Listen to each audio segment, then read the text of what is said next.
glad you could make it, and welcome back to Bookmas. It is like the snowiest, winteriest day ever right now, so I thought what better way than to spend it with you reading Christmas books. I feel like I'm underselling it. It's actually dreary, snow squalls in the streets, 5 feet incoming, chances paws off of the ground, wind, brutal winter storm right now. So there's actually nothing I would rather do than sit and watch that from my window, from the comfort of my couch with a blanket wrapped around me and read all day. However, that's also kind of a lie. I always intended to film this video today. Actually, I've already kind of failed at it because I snooze my alarm every 9 minutes from 6 a.m. until 9:30. No productive sleep was done. My body and my brain was like, you're kidding. 9 more minutes. 9 more minutes. And we did that until 9:30. So we're off to a rough start. It was never gonna be a 24-hour straight thing, but it was gonna be a little bit more morning heavy than it is right now. I think it's like about 11 a.m. right now. I decided to take the morning because I mean, we've already failed. We're still reading our Christmas themed books today because if there's one thing about Christmas books, it's that I know absolutely nothing. I know nothing. I can't recommend one. I can't tell you about one because up until this very moment in time, I have read one. And I feel like when it comes to Christmas books, you only really need maybe one a year, maybe 2, maybe a couple if you're a big December person. I'm gonna read as many Christmas books as I can today, within reason. I'm not putting a time limit on this. We're trying to read as many Christmas books as we can so that I can tell you which ones of the ones that I haven't have read, which will be a limited list, you should read so that you don't have to read 4 Christmas books this year. I just have to read all the Christmas books and then tell you which ones you should actually read. Really, I'm just a woman of the people. That's all this comes down to. I read The Christmas Six by Lucy Score last year. Actually really liked it. It wasn't heavy on the Christmas, but it got me a little bit in the Christmas spirit. With Bookmas and us going completely to the wall with Christmas spirit, I did go a little hard at the bookstore. So these are our options for today. Where today is going to take us in terms of what is read, totally up for interpretation. I also have Kindle options. Anyways, our options are The Wedding Witch by Erin Sterling. I'm actually like 6 pages into this for some reason. I started 14. I started it last night, like with fully knowing that I was gonna film this video today, and I actually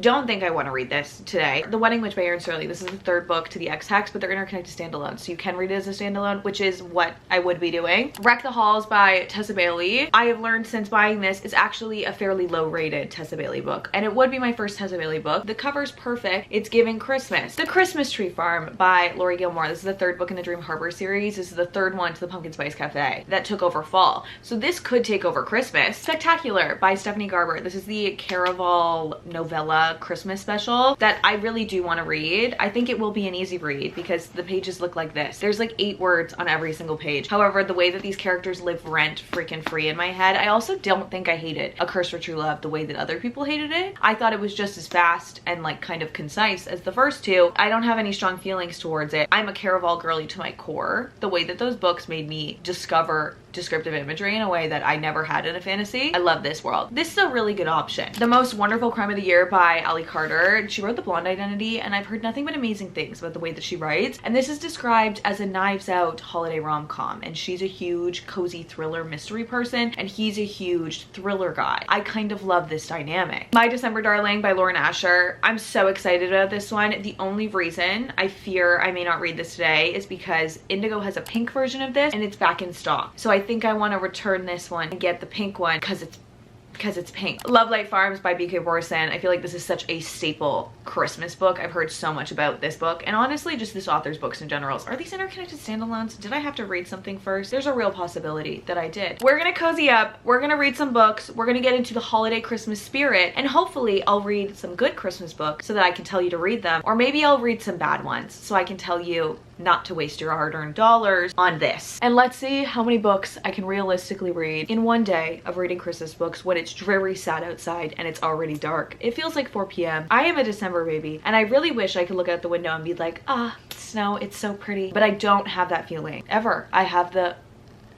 how much longer do I have to live in these conditions kind of reaction. I haven't even made a semblance of a choice. Okay, we need to make one.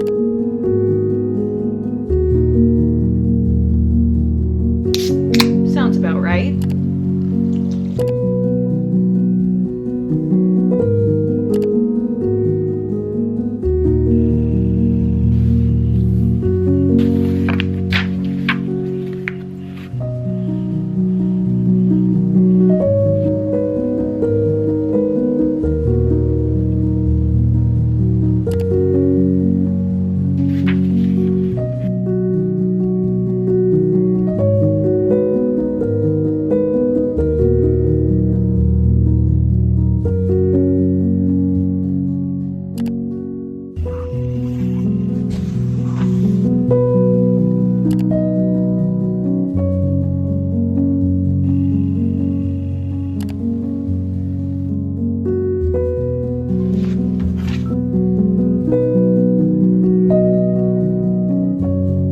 The balance between the introduction to the story, like the setup, the background of the characters and the history of the characters and where they're coming at this story from, and enough information for you to really want to read on and see what's going to happen in the first 30 pages is amazing storytelling. It has the Christmas spirit, but like from a Christmas Grouch. I'm loving it. And we already have so much mystery. This may be able to hold my tired attention.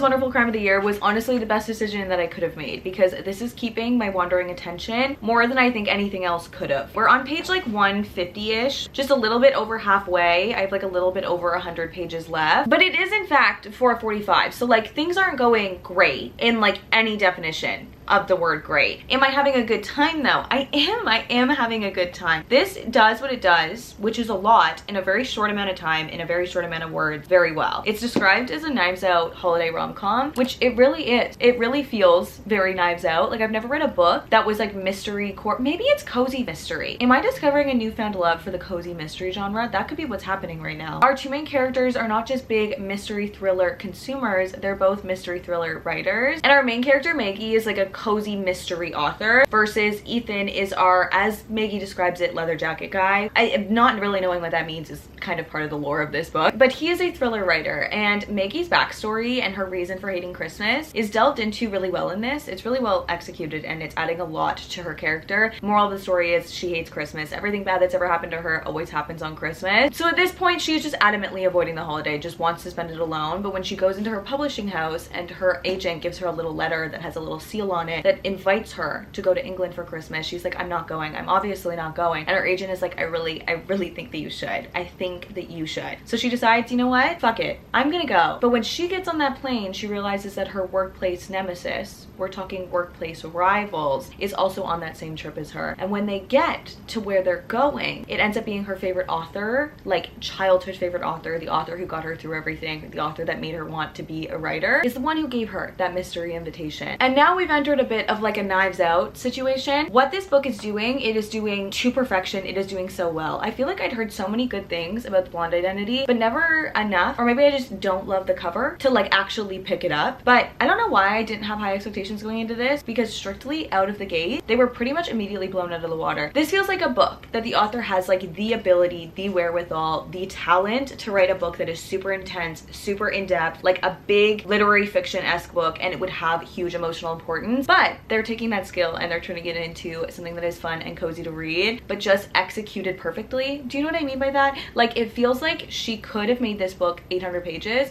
and it would have served a different purpose, but the story could have supported that and her characters and their background could have supported that. But instead, she just took that amazing creativity and writing ability and character development ability and turned it into like the perfect little holiday rom-com. I think my favorite thing about this book is that there's so many facets of it that are done really well. Like, you could take the mystery out of this book and have it be its own book and it would be very good. You could take the romance out of this book and have it live on its own and it would be really good. And like, the Knives Outness of this is really fun. It's not trying too hard to be like the most confusing, convoluted mystery ever. It truly feels cozy. Like, it does feel like a Knives Out mystery movie. Maggie's personal growth in this book and like just being in her head with her has been very interesting. And like, I feel like even in the 150 pages, Maggie has grown a lot, and like her mental state and her mind state when it comes to how she thinks of herself has changed a lot in that amount of time. And like, if you take a step back, the romance is like a little silly. Like, we switch moods pretty fast, and also like Ethan's just a likable character, but while reading it, it feels very well paced, very well timed. Like, it doesn't feel like you're gripping and dying at your seat to know what's gonna happen, but it's like very cozy mystery. I really care about these characters. The whole like them being authorsness of this, really interesting. I really love any book that includes books in it, and like Maggie is such a big big fan of Eleanor Ashley books that she is just like starstruck, which like I feel like I could relate to. Like I would be like that if I ended up meeting one of my favorite authors. It just has like so many little facets to it that are very well executed. I feel like I have no idea where it's gonna go, but I'm not upset about it. Like I feel like it's just fun to go along the ride with them. Like every part of this book is very fulfilling. The storyline, the mystery, the romance, it's very well done. And like the way that Ethan speaks to Maggie, there's so many moments in this that I will say this out of context and it will mean nothing to you, but that he says he's the guy that would take the bullet, and Maggie's like, does that mean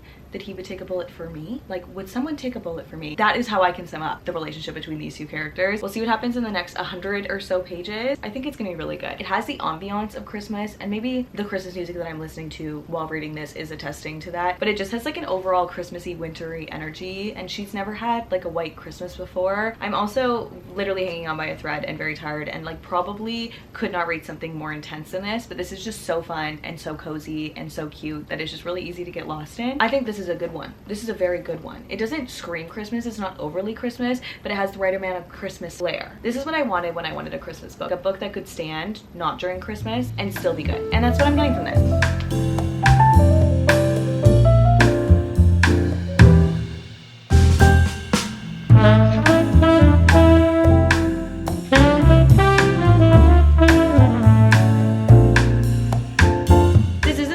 Because like it's a romance, so like you know in a romance that like there's a male main character and a female main character, and like for the most part romance happens. But if you don't want to know the names of anybody, skip ahead like literally 10 seconds. But I feel like this quote sums up how her writing feels. Like it just feels so detail oriented and so niche. Like none of her verbiage feels overused or like repeated. Just it's like she just has the talent to write feelings in hyperbole that is just so beautiful. Colin used to look at her like he could see through her, but Ethan looked at her like he had x-ray vision, like he could see right into the heart of her, like there was no use hiding anything. I love it.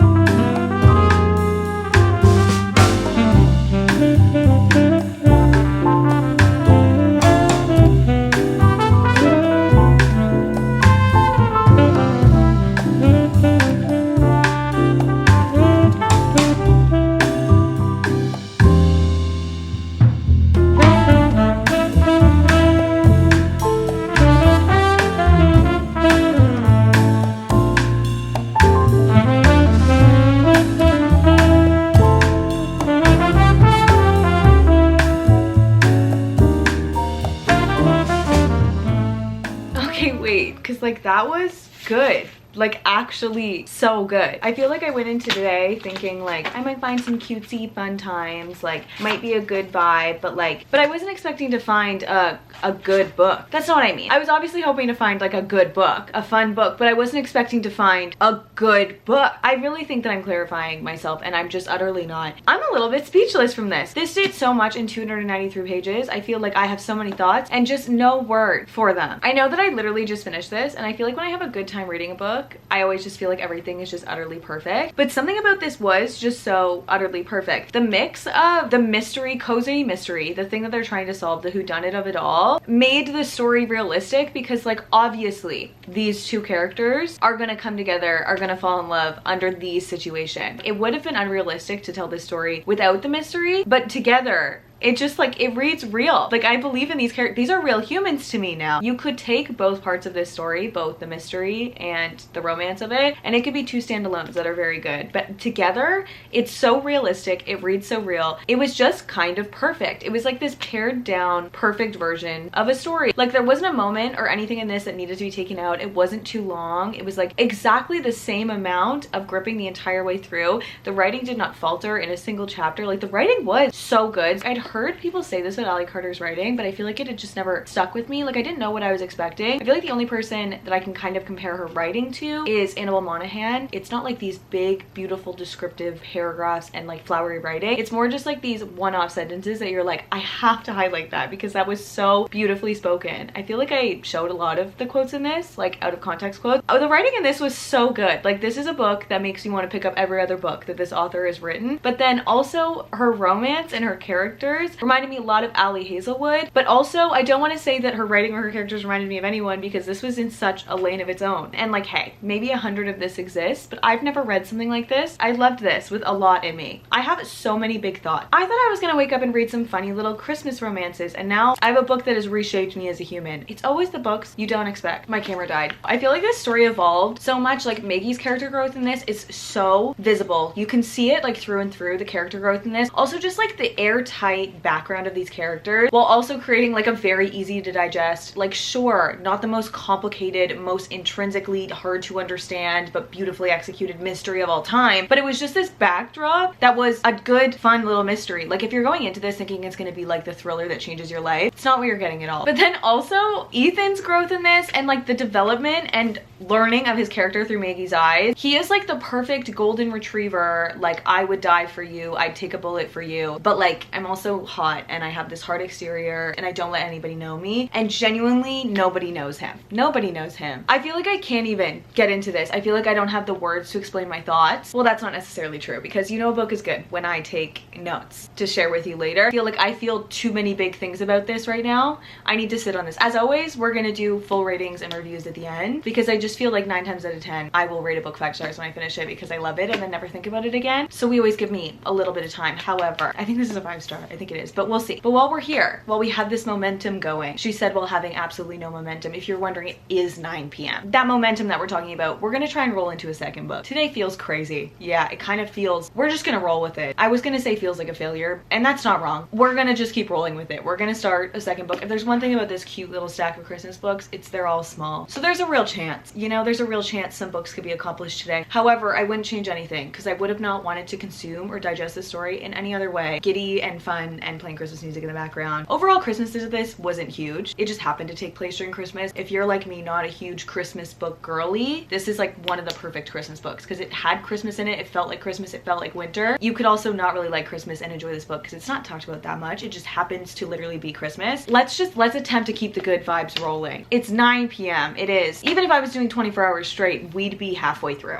So maybe I'm better when I have a time limit. Maybe if I'm planning to read all day, I should just do 24 hours.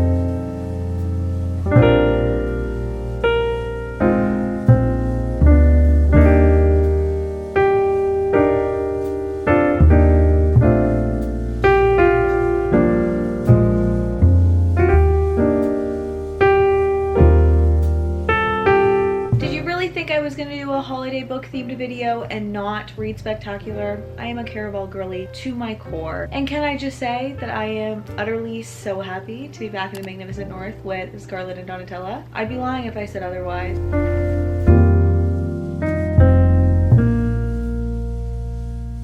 I forgot that calls Scarlet Crimson. These characters have such a special place in my heart.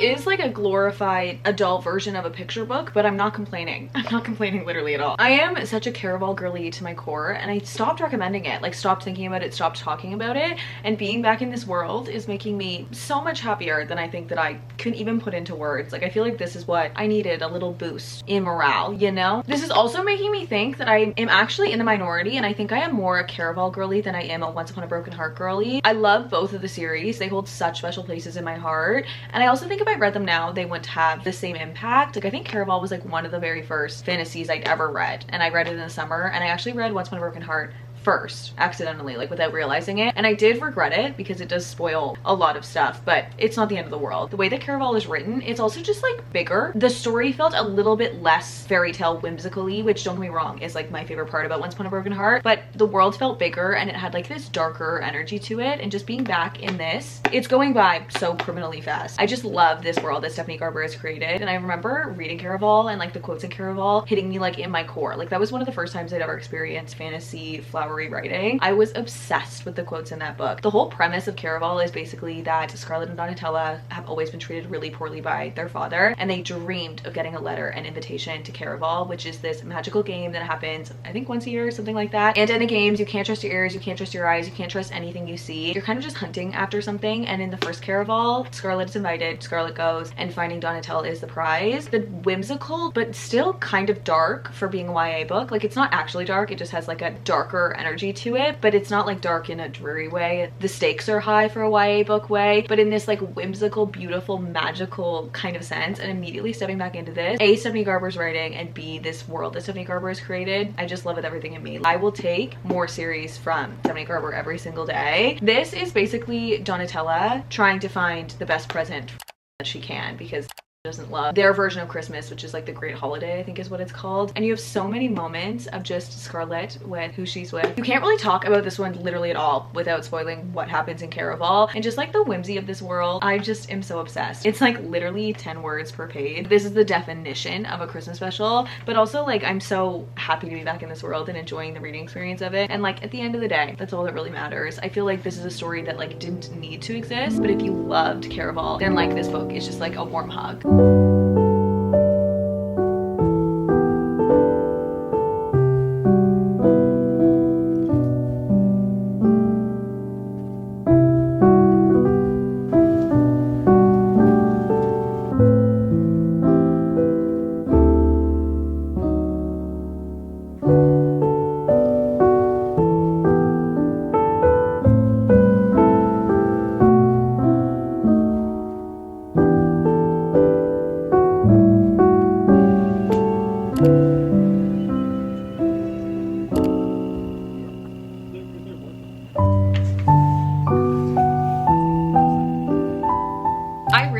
With every fiber of my being thought there was a world that I was going to go into another book last night. I immediately fell asleep after finishing this. Immediately. We should probably read one more. Spectacular by Stephanie Garber. Okay, if you read the Caraval series, I think you 100% should read this. It was so fun. I feel like I was right back in this world and right back in with these characters. I would take anything more from characters that I love, even if it's just a Christmas special. I do think after finishing this and having slept on it and thought about it a little bit, it wasn't anything amazing. I think it could have been longer, or the story could have been a little bit more. Like, I'm comparing this in my mind to one of my favorite novellas, which was Six Scorched Roses in the Serpent and the Wings of the Night duology by Carissa Broadbent. That was so many words. And that book could have been a full book. Like, it was the length of a full book. There was a lot of plot, a lot of story, new character development, a lot of that. This was very much so just a Christmas special, and I would take a Christmas special over nothing every single day. But I think she could have done more with this. It was fun. It was a lot of pictures, but it was beautiful and it was fun. I felt like the need to stop and like really take in all the pictures because that was like 50% of the content, but it was good. I now wonder if we're gonna get one next year for like Once Upon a Broken Heart. I would do anything to have like another full series in that world from her. I just think the way she writes is so whimsical and so fun, but I don't think this was like the perfect vessel for that because there wasn't a lot of room or dialogue or words in general to be able to do that. But I feel like I'm speaking negatively. I did like it. I'm glad that it exists, and these characters do live in such a special place in my heart because this is like one of the first books that I really read in fantasy that was like getting me into my fantasy era, and obviously I've read so much since then. They are really good, and I forgot how much I love that series. I need to start recommending that series again because I do really love it. It really was just like a cutesy fun little time Christmas special of a book. That's sometimes all you need in seemingly 500 words it felt like, but she did it. That being said, we're not fully in the Christmas spirit yet, so I think we need to pick up at least one more thing, one more cute little time.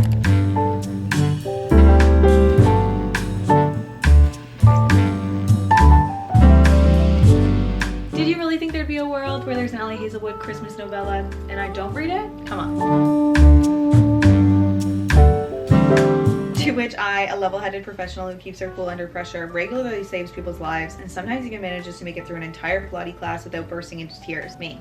No, that's actually me. Well, not the saving lives part. I definitely don't do that. Allie Hazelwood really can write a female main character.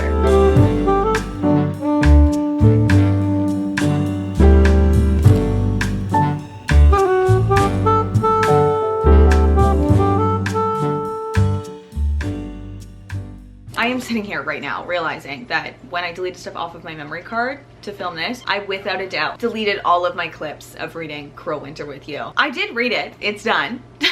This is so day 10 of Bookmas core. Like, of course that happened. That being said, we officially read our 3 Christmas books, which were so much fun. Had so much more fun than I was anticipating I was gonna have. And the goal was to read them in a day. That did not happen. We read 2 in a day, and then we read a 3rd one. 3 Christmas books read. We had a cute little Christmas time, and now it is officially time to come in with our rating and our final thoughts. Started with The Most Wonderful Crime of the Year by Ali Carter, which maybe wasn't the right book to start with because of how freaking good this was. I knew going into this that I was like kind of a little nervous about Christmas books because something like just cutesy and cringy and fun is like never gonna keep my attention. So I started with this and then I couldn't mentally leave this. Loved this story. I loved this world. It's just our world. I've been talking about fantasy way too much recently. I loved these characters. The balance between the cool Knives Out mystery-esque plot that revolved around authors, which is just always fun, never won't be fun, and the romance in this blew my mind away. How Ali Carter did this in what, 250 pages? That's insane. I care about these characters really intrinsically, like so much more than I was expecting. It was very much golden retriever energy from our man. It was very much hardworking girl with a little bit of trauma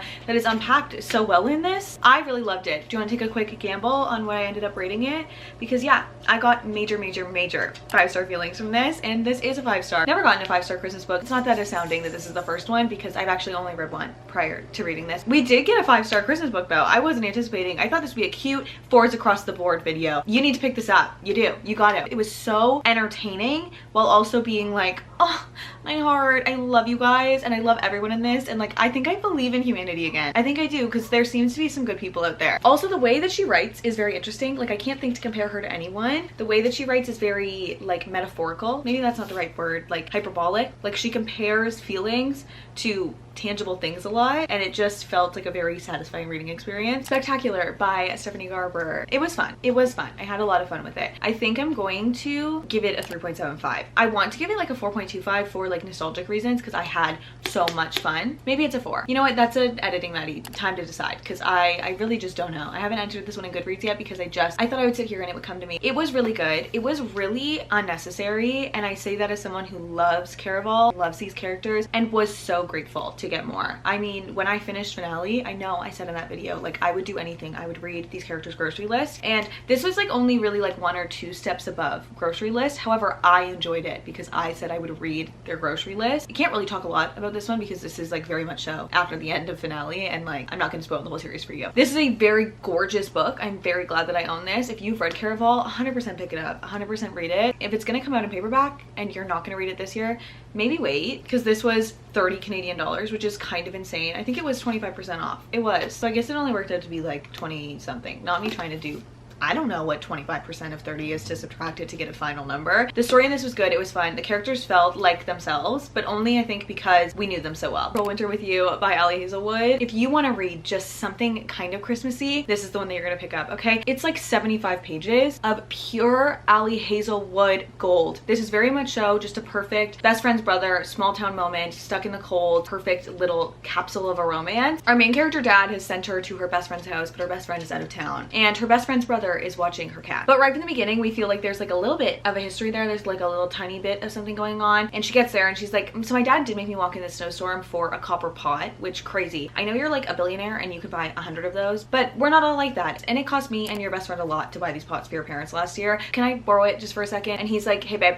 so there's actually a huge snowstorm going on outside. If you think I'm letting you go out there, you're actually crazy. And it's just a cozy night in with these people and just Ali Hazelwood's men, the way that they just love. And it was so good in this. It was so good. I wish desperately that this was just a full-length book. It wasn't just like a cutesy little time. I wish that this had more opportunity to like kind of really wrap around me, because I don't think I'll think about this a lot. It's only 73 pages and I feel like I know the characters well for 73 pages, but I don't know them well, like love theoretically. For what this was, 4.25. 4.5, 4.25. 4.5. If this had any more to give me, like if it was any longer and I could spend more time with this and these characters, it would have been a 5-star. And on that note, we have officially read 3 Christmas books, which has seriously inclined the number of books that I have read Christmas related in total. And if you were wondering which books you should pick up this Christmas, I do think the Christmas 6 I Lucy score is very fun, but it's pretty long, but it was really fun and just a touch of Christmas. If you want a touch of Christmas but also a touch of mystery, definitely pick this one up. I think if you've read Caraval, you should pick this up. And also if you just just want a little teeny tiny little Christmas moment and you've read every single Lily Hazelwood book and realistically you were already gonna read this because of